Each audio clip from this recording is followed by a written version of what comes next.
4 de la primera epístola del apóstol Pablo a los tesalonicenses, que es la epístola que estamos estudiando, y vamos a dar lectura de los versículos 1 al 12.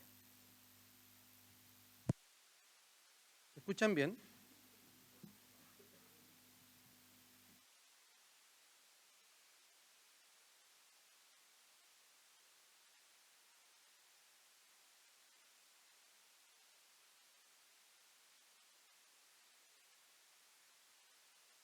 Capítulo 4, versículos 1 al 12, que dice así: Por lo demás, hermanos, les rogamos y animamos en el Señor Jesús a que cada día su comportamiento sea más y más agradable a Dios, que es como debe ser, de acuerdo con lo que han aprendido de nosotros. Las instrucciones que les dimos de parte del Señor Jesús. La voluntad de Dios es que ustedes sean santificados y se aparten de toda inmoralidad sexual. Que cada uno de ustedes sepa tener su propio cuerpo en santidad y honor, y no en pasiones desordenadas como la gente que no conoce a Dios. Ninguno debe agraviar ni engañar en nada a su hermano, porque el Señor toma en cuenta todo esto, como ya les hemos dicho y declarado. Pues Dios no nos ha llamado a vivir en la inmundicia, sino a vivir en santidad. El que desecha esto, no desecha a un hombre, sino a Dios, porque también nos dio su Espíritu Santo. En cuanto al amor fraternal, no es necesario que les escriba, porque Dios mismo les ha enseñado que ustedes deben amarse los unos a los otros. Y es lo que ustedes hacen con todos los hermanos que viven por toda Macedonia. Sin embargo, hermanos, les rogamos que su amor abunde más y más, y que procuren vivir en paz y ocuparse de sus negocios, trabajar con sus propias manos, tal y como les hemos ordenado, a fin de que se conduzcan honradamente con los de afuera y no tengan necesidad de nada. Oremos al Señor.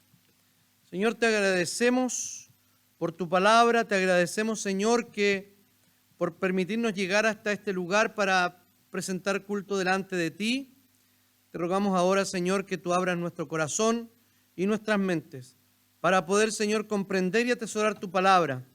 Te rogamos, Señor, que la acción de tu Espíritu Santo sea poderosa, Señor, en cuanto a también inclinarnos, Señor, cada vez más hacia tu voluntad. Haznos dóciles, Señor, a tu gracia. Haznos dóciles, Señor, a la guía de tu Espíritu. Te damos infinitas gracias, Señor, y oramos en el nombre y en los méritos de Jesús. Amén. La palabra del Señor hoy día nos va a hablar acerca de una vida que agrada a Dios. ¿Se han fijado que a veces uno piensa y dice, no, yo no puedo agradar a Dios? ¿Cierto? Porque somos, ¿qué decimos? Somos pecadores, entonces es imposible que yo pueda agradar a Dios. Porque mi corazón está permanentemente inclinado al mal, porque lo único que hago es pecar, etc. ¿Si me pueden traer un vaso de agua? Gracias. Déjeme decirle que eso es una verdad a medias. Porque efectivamente una persona no regenerada, o sea que el Espíritu Santo no ha venido a su corazón y que no ha declarado a Jesucristo, claramente que esa persona, todo lo que hace es pecado. Porque lo que no proviene de fe es pecado. Entonces, toda cuanta cosa hace proviene de ese corazón pecaminoso.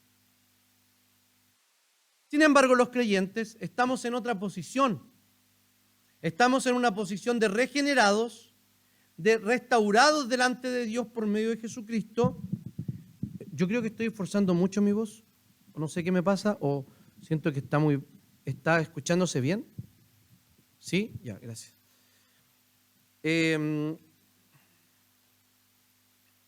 no ha sido transformado por el Espíritu Santo, que no ha declarado a Jesucristo como su Señor, y Salvador.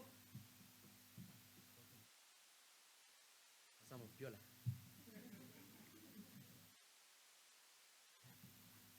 Gracias. Como su Señor y Salvador, esa persona, como les digo, no está en esas condiciones.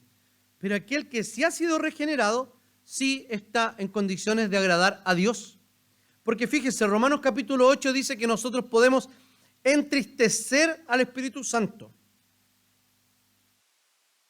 Eso no es simplemente un antropomorfismo, que poner un sentimiento de Dios para que nosotros lo podamos entender. No, porque si no Dios sería un Dios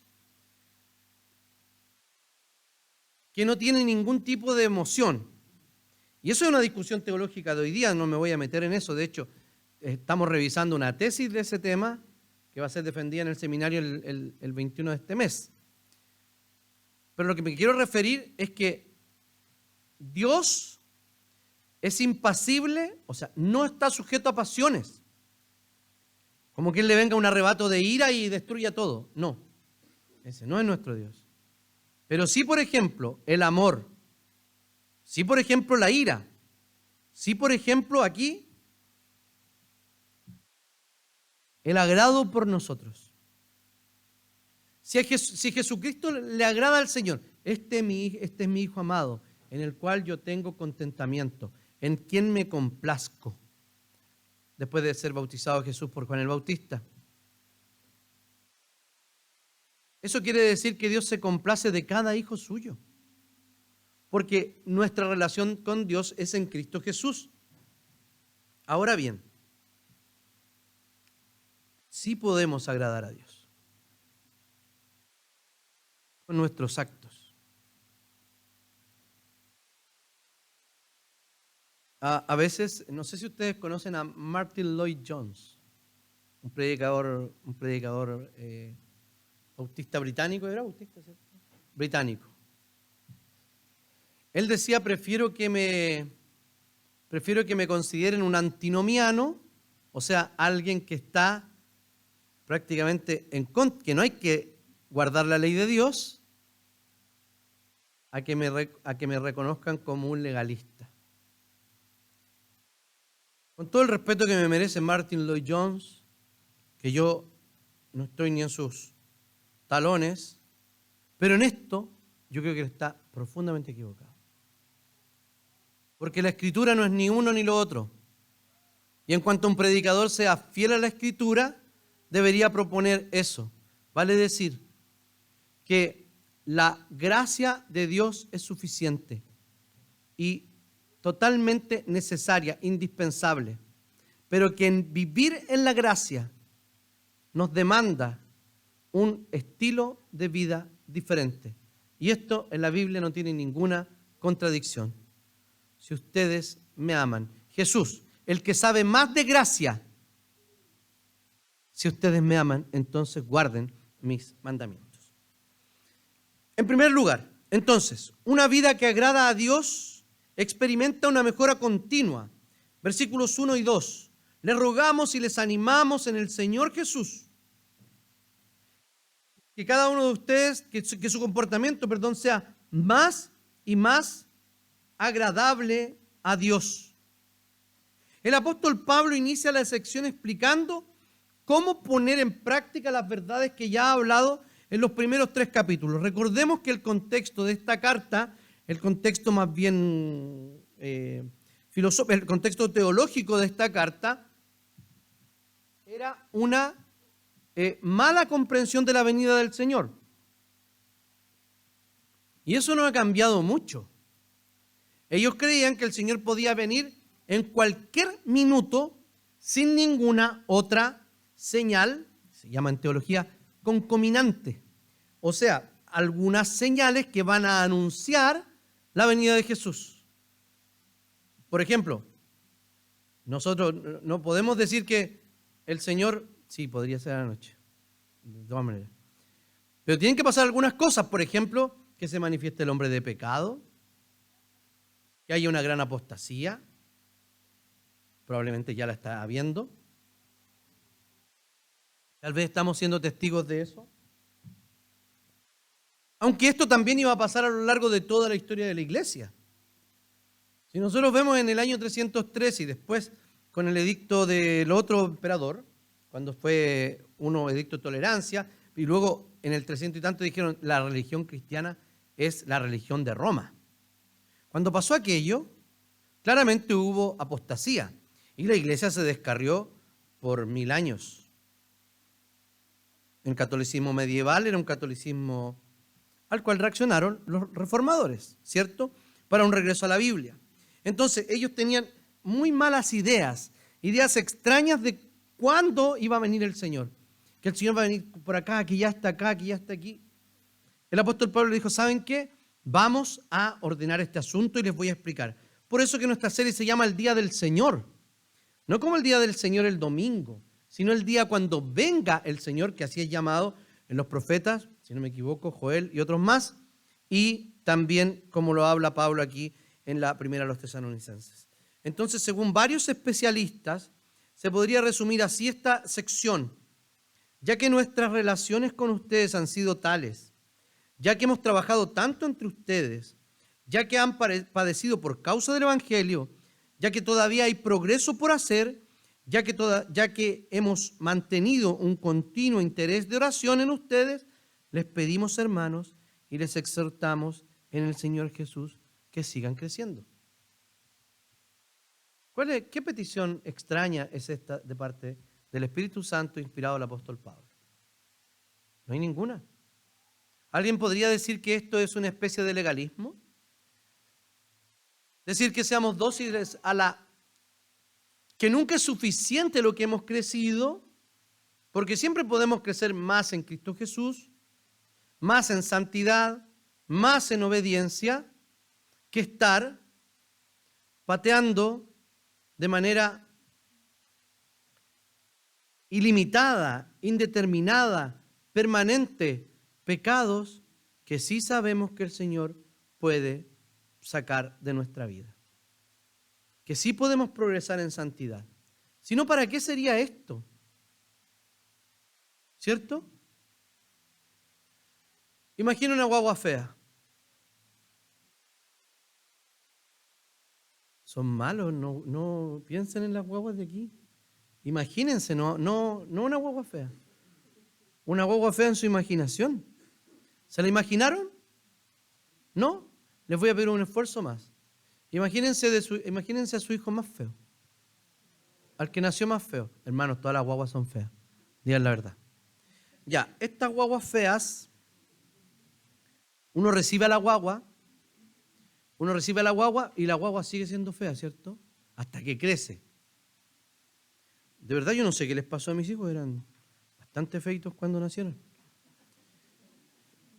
Ambos. Entonces cuando nace la guagua es fea. Ya, colorada, ¿cierto? Algunos vienen con pelo hasta debajo del brazo, muy peludo. Ya, tiene la guaguita, pero usted no la deja feita, ¿cierto? No la deja feita. ¿Qué hace? Le pone el mejor colorcito. La devuelve. El mejor color que le venga. Rosadito, con vuelitos. ¿Usted me hubiese visto de guagua? Yo era un príncipe o una princesa. No lo sé, de verdad. Me hacían vuelitos hasta como cuando me pude revelar. Y ahí me rebelé. Tengo que haber sido a los 5 años más o menos. Después le voy a contar una experiencia cuando me preguntaban si era niñita. Entonces, cuando uno lo hace más bello al hijo, ¿cierto? Le pone algo, un pasamontaña, cualquier cosa, para que parezca muy, muy lindo. ¿O no? Ya. Ustedes que nosotros, imagínense llegando a Jesús como guaguas feas. ¿El Señor nos va a dejar así feos? No.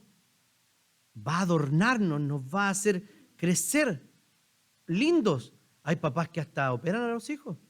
Les sacan la cayuya quebrada, ¿cierto? La papada, no sé, la mandíbula, y se ven mucho mejor, ¿o no? Porque quieren que sus hijos sean mejores. Ese crecimiento es lo que el Señor quiere de nosotros. Y recurramos a la versión bíblica de esta historia de la guagua fea. El hijo pródigo llega. Imagínense ese olor. llega así de sucio. Y una mezcla de todos los olores corporales, mezclado con chanchos. Uno o el otro ya es hediondo, imagínense la mezcla de ambos. Y el papá le dijo, oye hijo, que llegaste bien, te felicito, vamos a comer. No. El papá lo abrazó, cochino y todo, porque el amor de un padre y de una madre es incomprensible también. Lo abraza, lo toma y lo manda a bañar. Y que le cambien la ropa, y que le pongan un anillo, y que maten un cordero, y que se coman toda la carne. Una fiesta tremenda. El Señor, el escritor, tal vez no es de él, de apellido Yancey, Philip Yancey, dice, Dios nos ama tanto que nos recibe tal y como hemos llegado. Pero nos ama mucho más como para dejarnos así. Entonces, lo natural en un cristiano es crecer. Lo natural es agradar con nuestros actos a Dios. Ahora, si nosotros ponemos que tenemos que agradar con todos nuestros actos a Dios, eso es imposible, porque eso es perfeccionismo y la perfección la vamos a lograr hasta cuando seamos presentados por Jesús delante del Padre. En este caso, lo que nos está pidiendo es hacer nuestro mejor esfuerzo, incluso de abandonarse a la gracia de Dios. Porque eso puede parecer fácil. El que se abandona a la gracia de Dios no es el que está pecando todo el rato. El que se abandona a la gracia de Dios es aquel que sabe que no puede pelear solo con su pecado y que se entrega al Señor para que el Señor obre en él mismo. Por lo demás, hermanos, les rogamos que su comportamiento sea más y más agradable.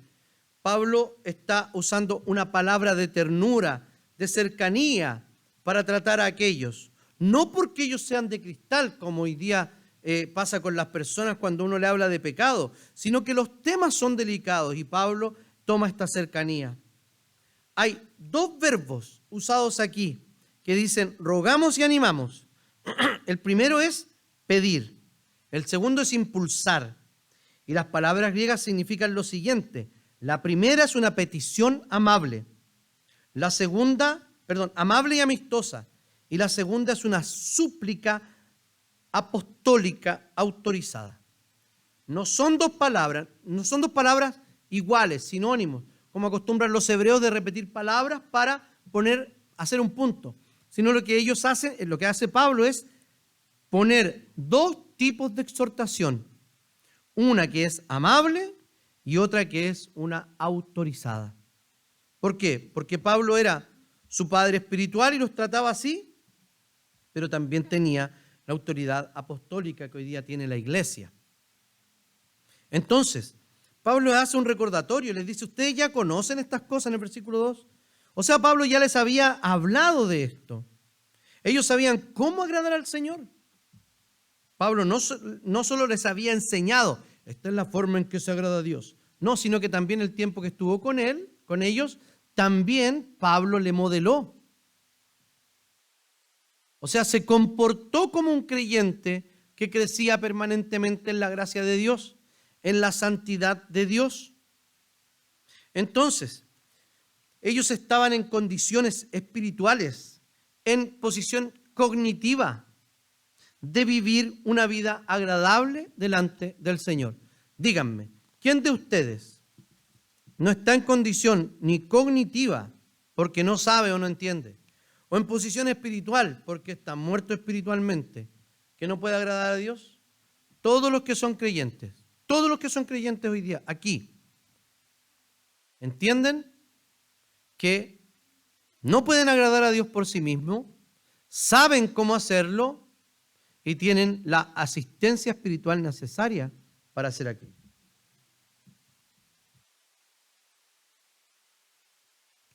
Los demás pretextos ponen cota, límite a la vida en santidad que el Señor nos pide vivir.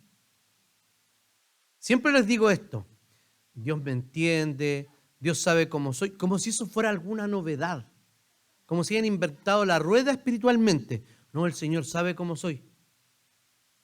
¿Qué significa eso? Sí, eso es obvio, el Señor sabe. El Señor me entiende. Claro que nos entiende si vino a morir por nosotros. Y Jesús está intercediendo por nosotros. ¿Qué novedades son esas? Ninguna. La novedad es que tenemos que vivir en novedad de vida. Todos los días, creciendo en el Señor. Todos los días tenemos oportunidad. Todos los días el Señor nos disciplina en términos de, nos da entrenamiento para crecer en su gracia. ¿O usted cree que es una cosa, una coincidencia cuando se le cruza un auto con un chofer torpe que no sabe manejar,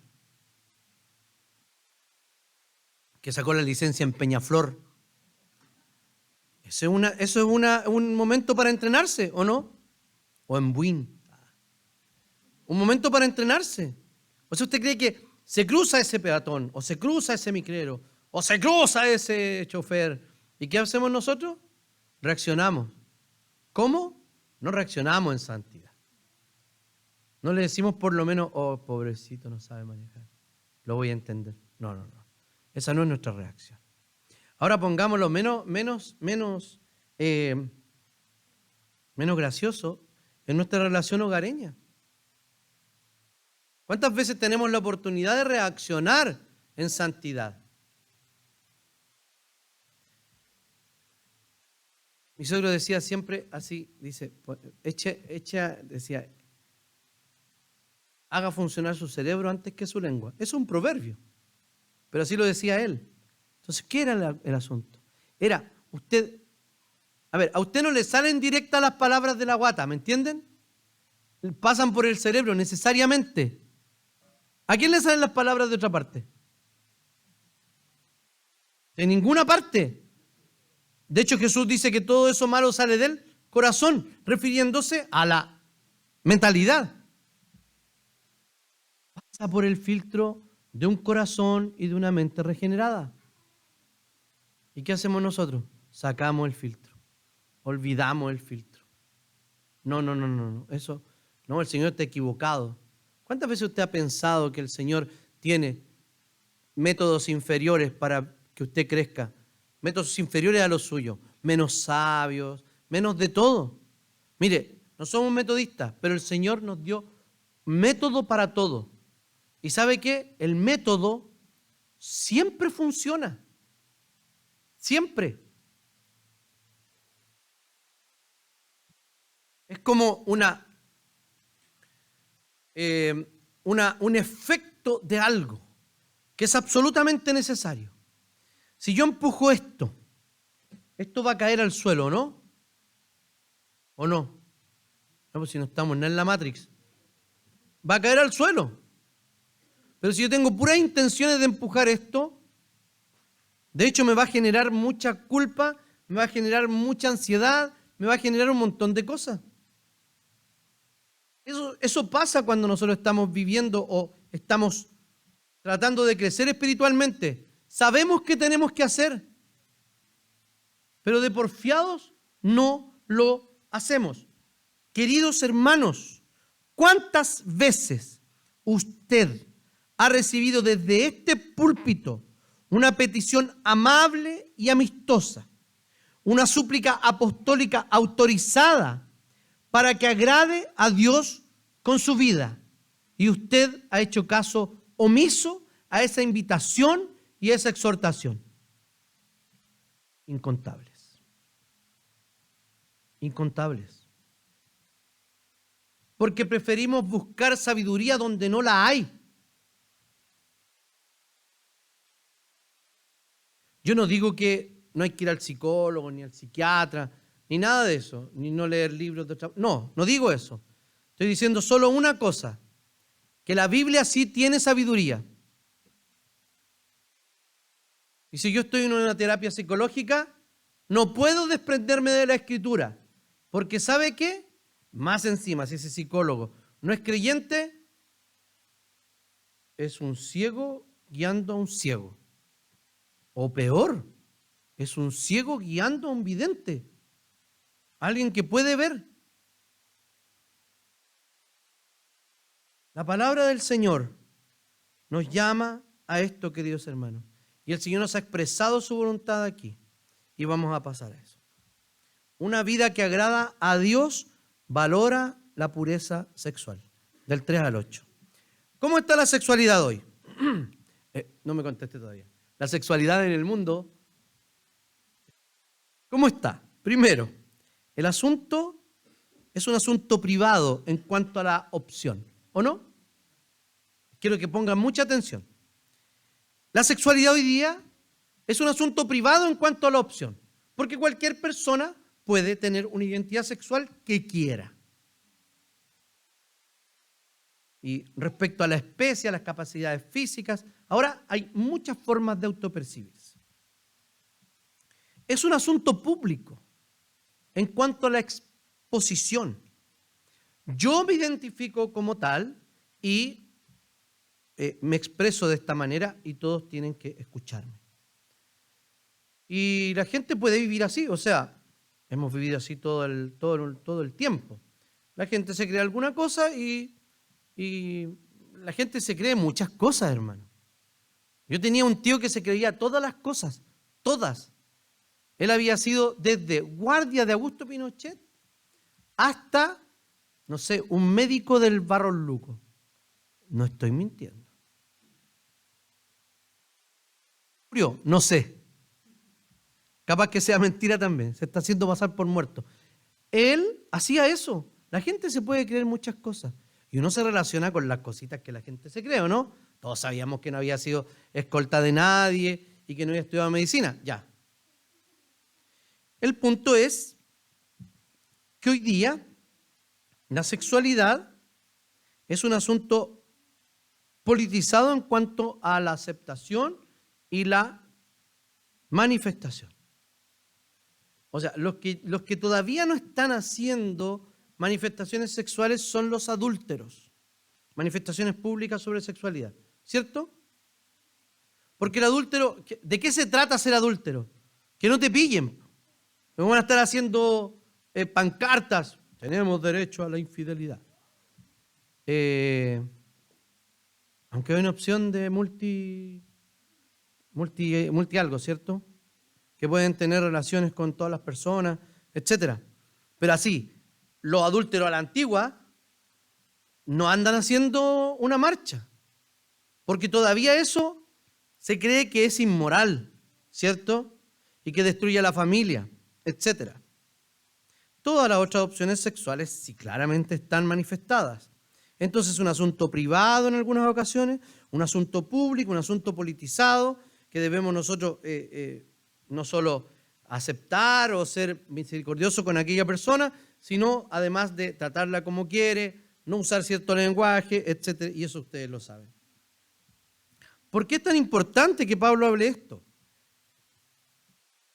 Tesalónica aparentemente no era particularmente una ciudad muy desenfrenada. Pero el apóstol Pablo de igual forma pone este asunto aquí, hablando que la sexualidad santa, la voluntad de Dios es que sean santificados, y lo relaciona con varios temas, pero parte por la sexualidad. La sexualidad es distinta, el pecado sexual es distinto a todos los otros pecados. Voy a hacer esta pregunta que hago siempre. ¿Todos los pecados son iguales? ¿Sí o no? Sí. Diga sí. Sí. ¿En cuanto a qué? Judicialmente. ¿Todos son iguales? Todos merecen el infierno, la condena eterna. Todos. Ahora, ¿todos los pecados son iguales? No. ¿En cuanto a qué? En cuanto al daño y la connotación que uno hace a su alrededor. Son distintos. Necesariamente distintos. No pueden ser todos iguales. De hecho, el apóstol Pablo dice que todos los pecados son de cierta forma, pero los pecados sexuales son distintos porque estos se cometen con el cuerpo, o sea, con el ser completo. Y el Señor ya sabía que la sexualidad nos identifica. Entonces, es que sean santificados. Las religiones paganas, ¿saben lo que significaba para ellos una consagración? Una consagración al culto, sea al culto de Dionisio, por ejemplo, para emborracharse, así como ninguno lo va a hacer en el 18.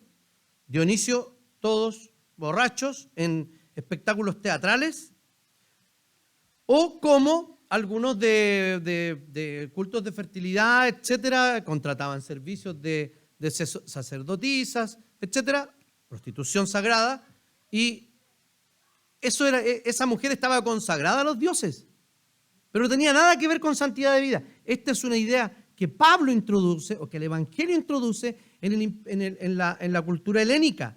O sea, está diciendo que la consagración sí incluye santidad. No demandaba ni santidad ni pureza sexual, nada a sus devotos, porque sus propios dioses eran profundamente inmorales. Luego dice que apártense. ¿De qué? De una cultura. ¿Por qué? Porque la cultura que era seguir y obedecer la voluntad de Dios. Es decir, ellos debían olvidar las ideas culturales y volver a formar su pensamiento según la voluntad de Dios. Ahí está. Usted puede ser creyente con una mentalidad discipulada por esta cultura. Y eso no lo voy a reparar yo. Yo puedo predicar todo lo que tenga que predicar, pero eso no lo voy a reparar yo. Eso solo puede hacer el Señor con su propia colaboración. De ponerse en las manos del Señor para que su mentalidad esté formada según las Escrituras. Lo que pasa es que cuando vamos avanzando en cuanto a la radicalidad hacia las Escrituras, van saliendo temas de los cuales tendríamos que hacernos cargo, indefectiblemente. Hablaba con las mujeres del retiro presbiterial sinodal de directoras y les decía, miren, yo les voy a poner un ejemplo. ¿Cuántos están de acuerdo y creen que está bien divorciarse? En general, ¿qué decimos? A ver, primero, si yo les digo que está bien divorciarse, a ustedes se van a horrorizar, probablemente nadie esté horrorizado. ¿No? Porque hoy día es normal. Pero si vamos a la Escritura, hay una sola razón para divorciarse. Que podría no ser también. Podría perdonar, que es la inmoralidad sexual. No hay otra razón. El engaño. La infidelidad. Si hablamos de aborto, hoy día hay discusión todavía a nivel constitucional en la Constitución. Hubo una indicación que fue rechazada, etcétera. ¿Por qué razón? Porque no estamos de acuerdo de si la unión de un espermatozoide con un óvulo en ese momento de la concepción es humano o no. Todavía no llegamos a conclusión, aunque hay tratados que ya lo reconocen, etcétera. No llegamos a una conclusión y tenemos una ley. Eso a nosotros nos puede parecer terrible. A algunos creyentes ya no. Se los digo por experiencia propia. Ya no. No les parece terrible. Están de acuerdo en esas tres causales. Pero ¿saben qué? Un tiempo más, ¿saben lo que nos va a pasar? Que lo vamos a encontrar normal. Si seguimos en el mismo camino y en esta misma lógica. Y luego las ideologías de género, que son manifestadas en género, especie, color, no sé qué. Economía no, todavía no, ¿cierto? El Estado no me va a financiar una vida que yo me autopercibo. Yo soy transeconómico.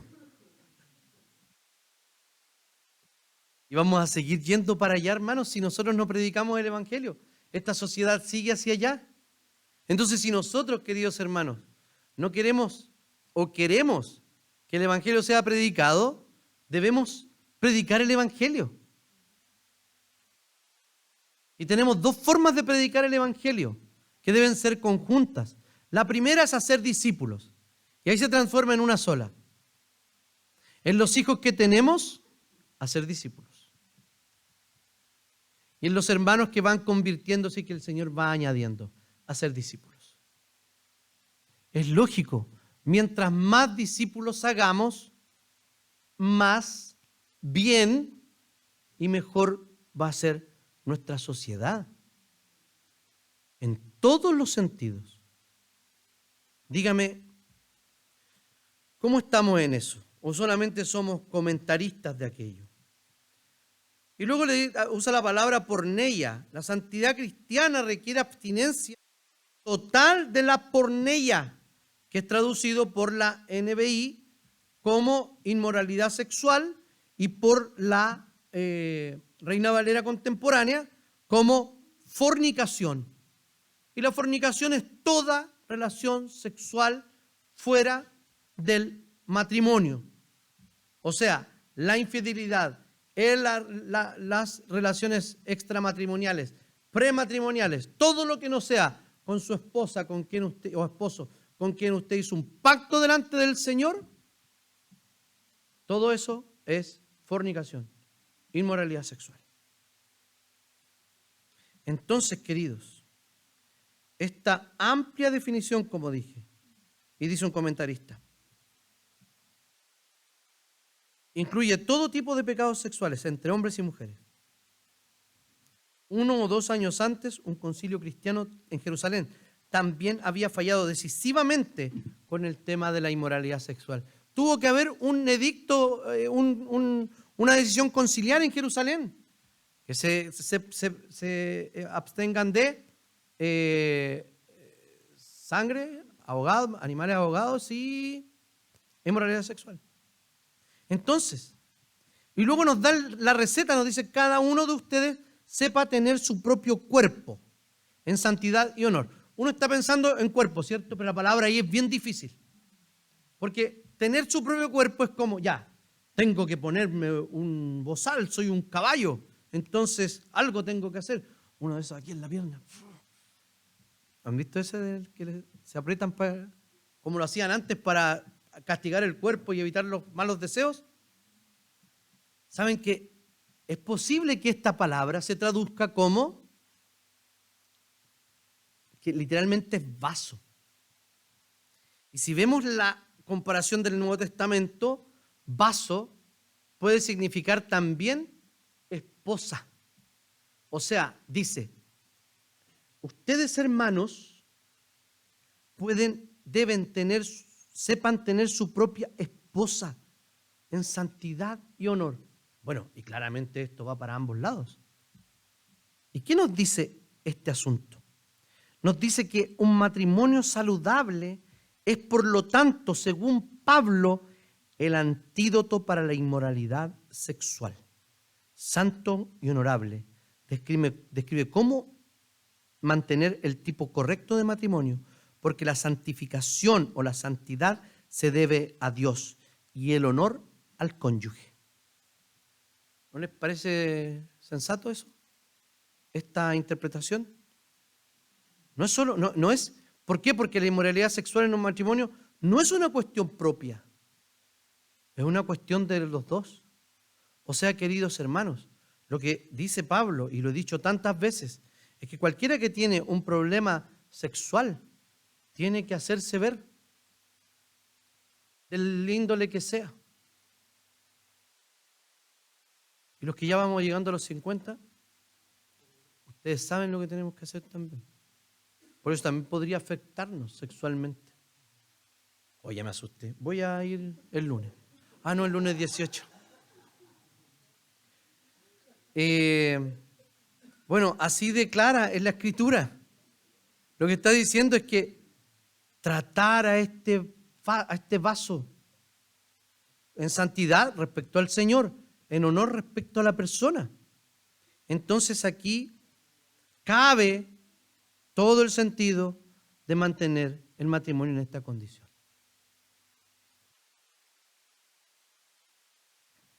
¿Saben que los matrimonios que tienen algún problema o alguna dificultad sexual, saben que no todos tienen que tomar un tratamiento?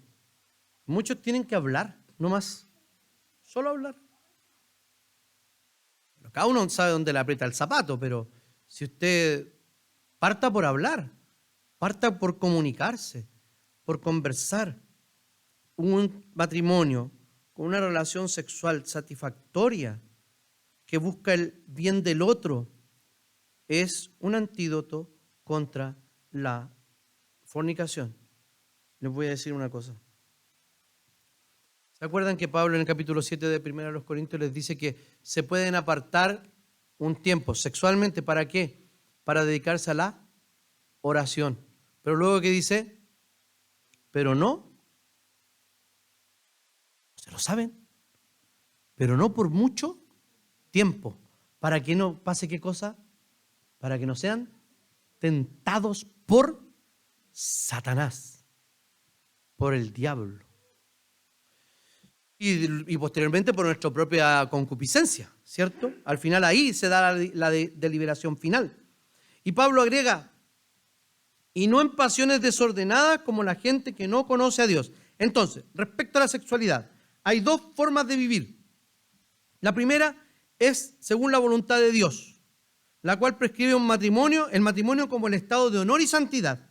Y la segunda es vivir según la cultura donde nacimos. Tienes dos opciones. No hay términos medios. Usted decide una cosa o decide otra cosa. Y un creyente debería decidir por una cosa. Porque como dice el sabio dicho, una cosa es una cosa y otra cosa es otra cosa. Dos caminos, nada más. ¿Cómo va a decidir vivir? Entonces, de los versículos 6 al 8, Pablo va a equiparar la inmoralidad sexual, las pasiones desordenadas, como un agravio no solo a Dios, sino también a los hermanos. Dice que, perdón, denme un segundo, que me perdí.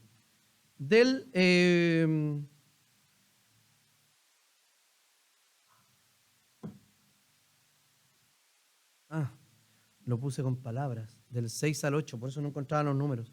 Del 6 al 8, dice, ninguno debe agraviar ni engañar en nada a su hermano. ¿Por qué razón? Porque en un adulterio, ¿quién es agraviado?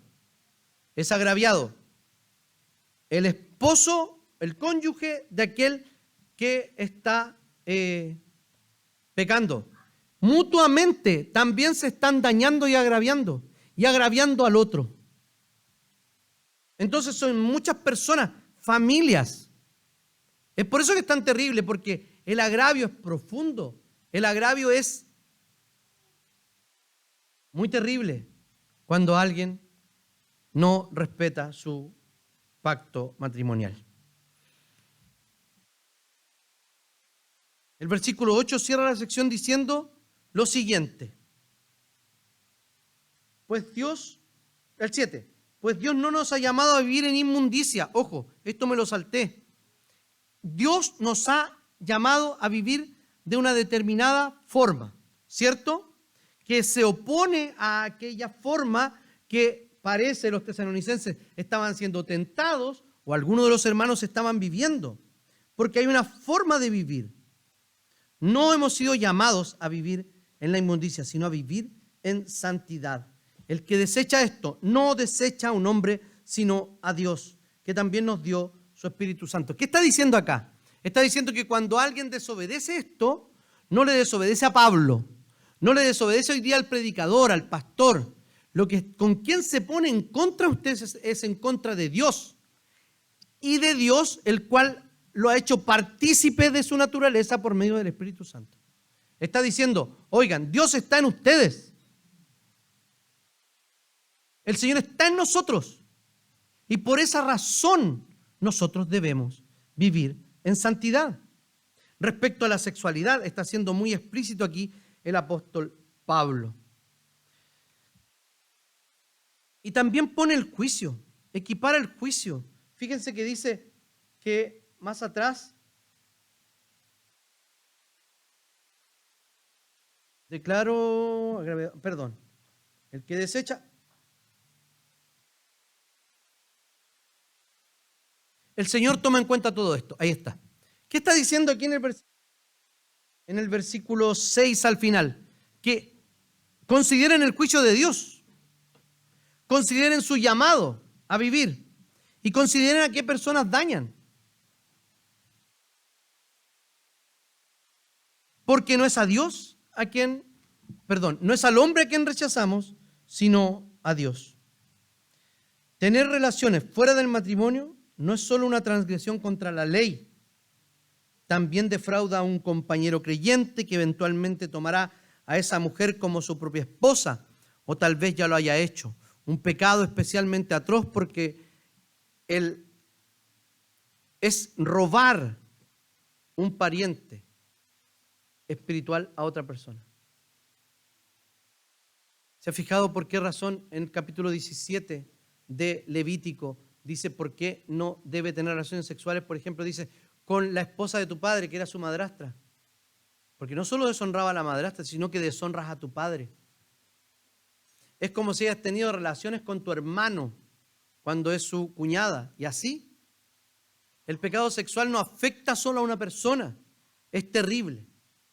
Si alguno de nosotros está en algún pecado sexual, si alguno de nosotros está teniendo problemas sexuales en su propio matrimonio, si alguno de ustedes está siendo tentado, parece que ya lo dije, o está, es momento de dar pie atrás, es momento de arrepentirse y es momento de decir, sí puedo, no porque el Señor me pidió y me dejó solo, sino porque el Señor me capacita, está conmigo y es el Señor quien me ha dado su Espíritu Santo.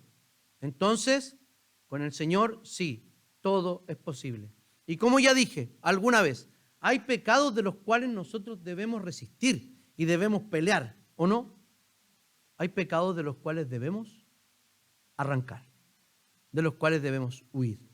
Y la Biblia parece que nos enseña que los pecados sexuales son aquellos de los que tenemos que huir. Es tan absurdo como pelear con un león. ¿Ya vieron esas encuestas? Que nosotros los hombres creemos que podemos pelear con un león, con un oso. O digan la verdad, ¿qué hombres creen que pueden pelear con un león?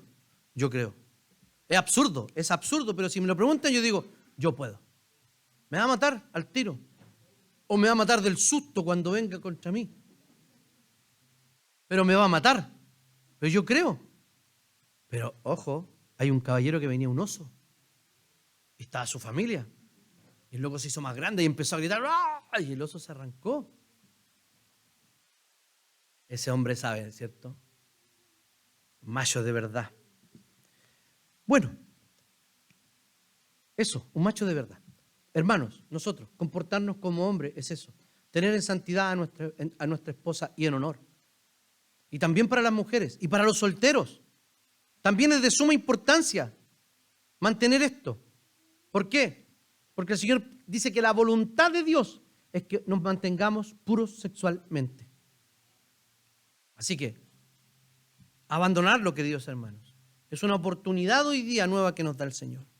Y en tercer y último lugar, una vida que agrada a Dios está marcada por el amor filial, por el amor fraternal. Ahora el apóstol Pablo parece que está hablando de otra cosa, ¿cierto? Los frutos que deben nacer de este amor. La enseñanza no es nueva para ellos porque dice, ojo, yo les hablé a ustedes ya de esto y lo que quiero que ustedes es que abunden más y más en su amor. Entonces, ¿qué tienen que ver los consejos sobre el amor con los consejos que vienen? Porque el apóstol dice que rogamos que su amor abunde más y más. Ustedes saben perfectamente que, me pasé al 5. Ya estaba yendo y dije, esto no lo leí. Amor fraternal, ¿cierto? Y que procuren vivir en paz y ocuparse de sus negocios y trabajar. Entonces, aparentemente el apóstol Pablo cambia radicalmente de una cosa a otra, pero habla de la importancia del trabajo, de la laboriosidad y la responsabilidad individual en la vida cristiana. Estas cualidades entonces, hermanos, no están plenamente ajenas al amor. ¿Por qué? Porque nada perturba más la paz de una comunidad cristiana que la falta de voluntad de los miembros para asumir su parte de responsabilidad en la comunidad. Eso es terrible, ¿cierto? quiero decirles una sola cosa. Tenemos 3 presbíteros, ¿cierto? Regentes, activos. Si son 3 presbíteros, si uno se enferma, nosotros podemos funcionar con 2, porque del consistorio debe estar 2/3 presentes para poder gobernar una iglesia. Es desde que nos organizamos en el 2013, estamos ras con 3. Hemos tenido 4, 5. Hoy día estamos en la misma, a 10 años, a cumplir 10 años de nuestra organización. ¿Qué quiero decirle con esto? Necesitamos hombres que se hagan hombres y comiencen a servir al Señor aquí en la iglesia. Y eso se hace de distintas formas o necesita hartas cosas que hacer antes. Por eso es que los prospectos que tenemos probablemente que son nuestros jóvenes, no están todavía. ¿Por qué razón? Porque nuestros jóvenes o cualquier presbítero debe ser hombre de una sola mujer. ¿Y qué le pide también? Que debe gobernar bien su casa. Yo le pregunto, por ejemplo, a los jóvenes que están queriendo predicar, yo estoy conversando con algunos sobre eso.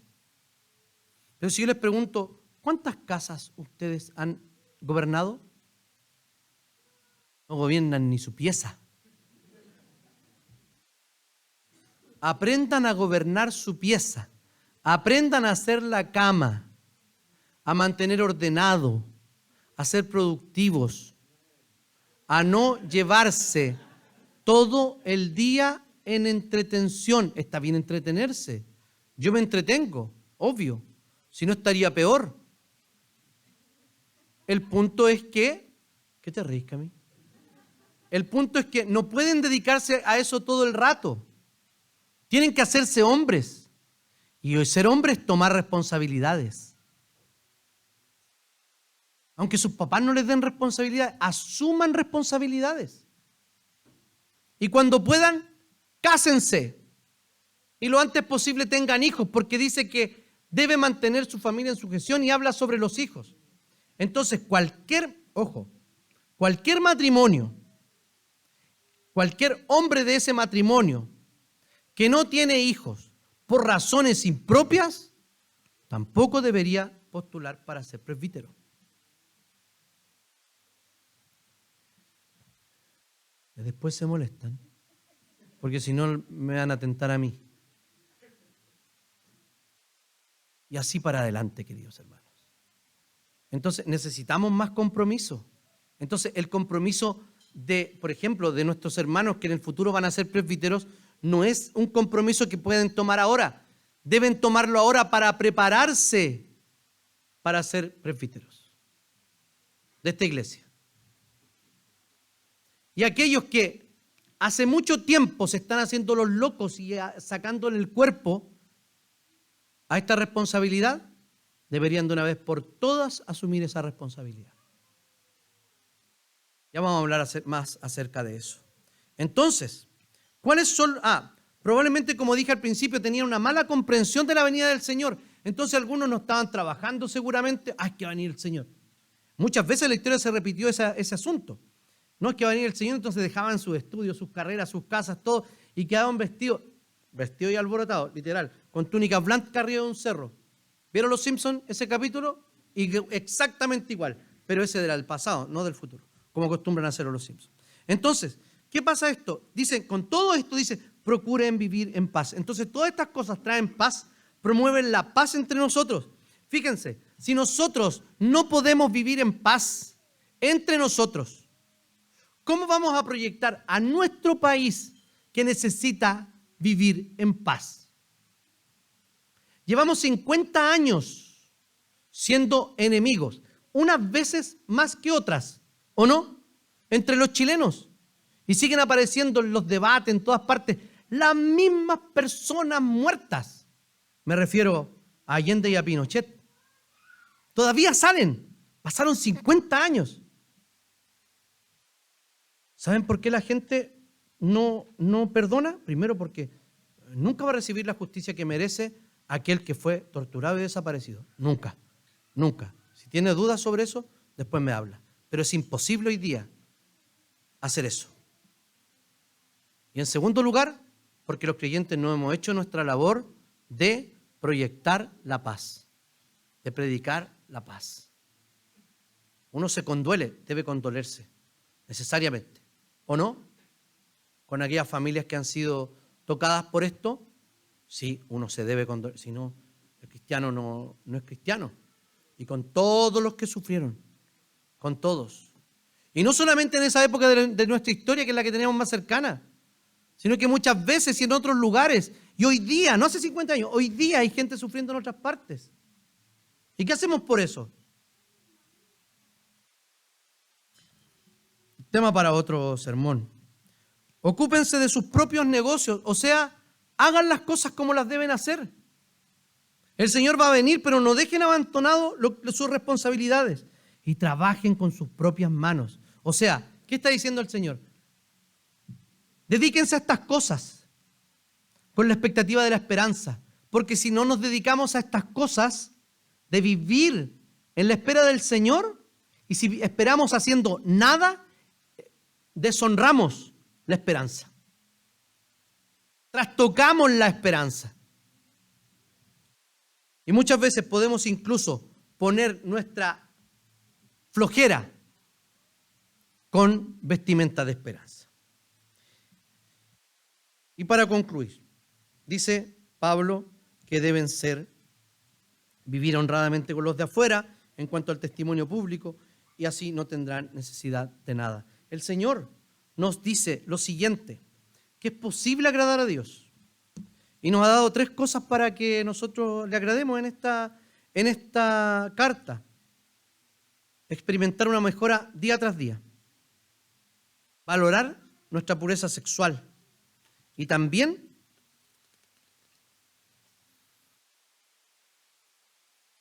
vivir el amor filial que el Señor nos ha manifestado.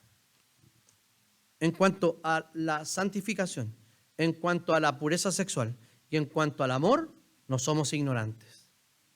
Tenemos suficientes creencias y suficientes verdades en el corazón para vivir como Dios quiere que vivamos. Oremos. Te damos gracias, bendito Señor, por tu palabra.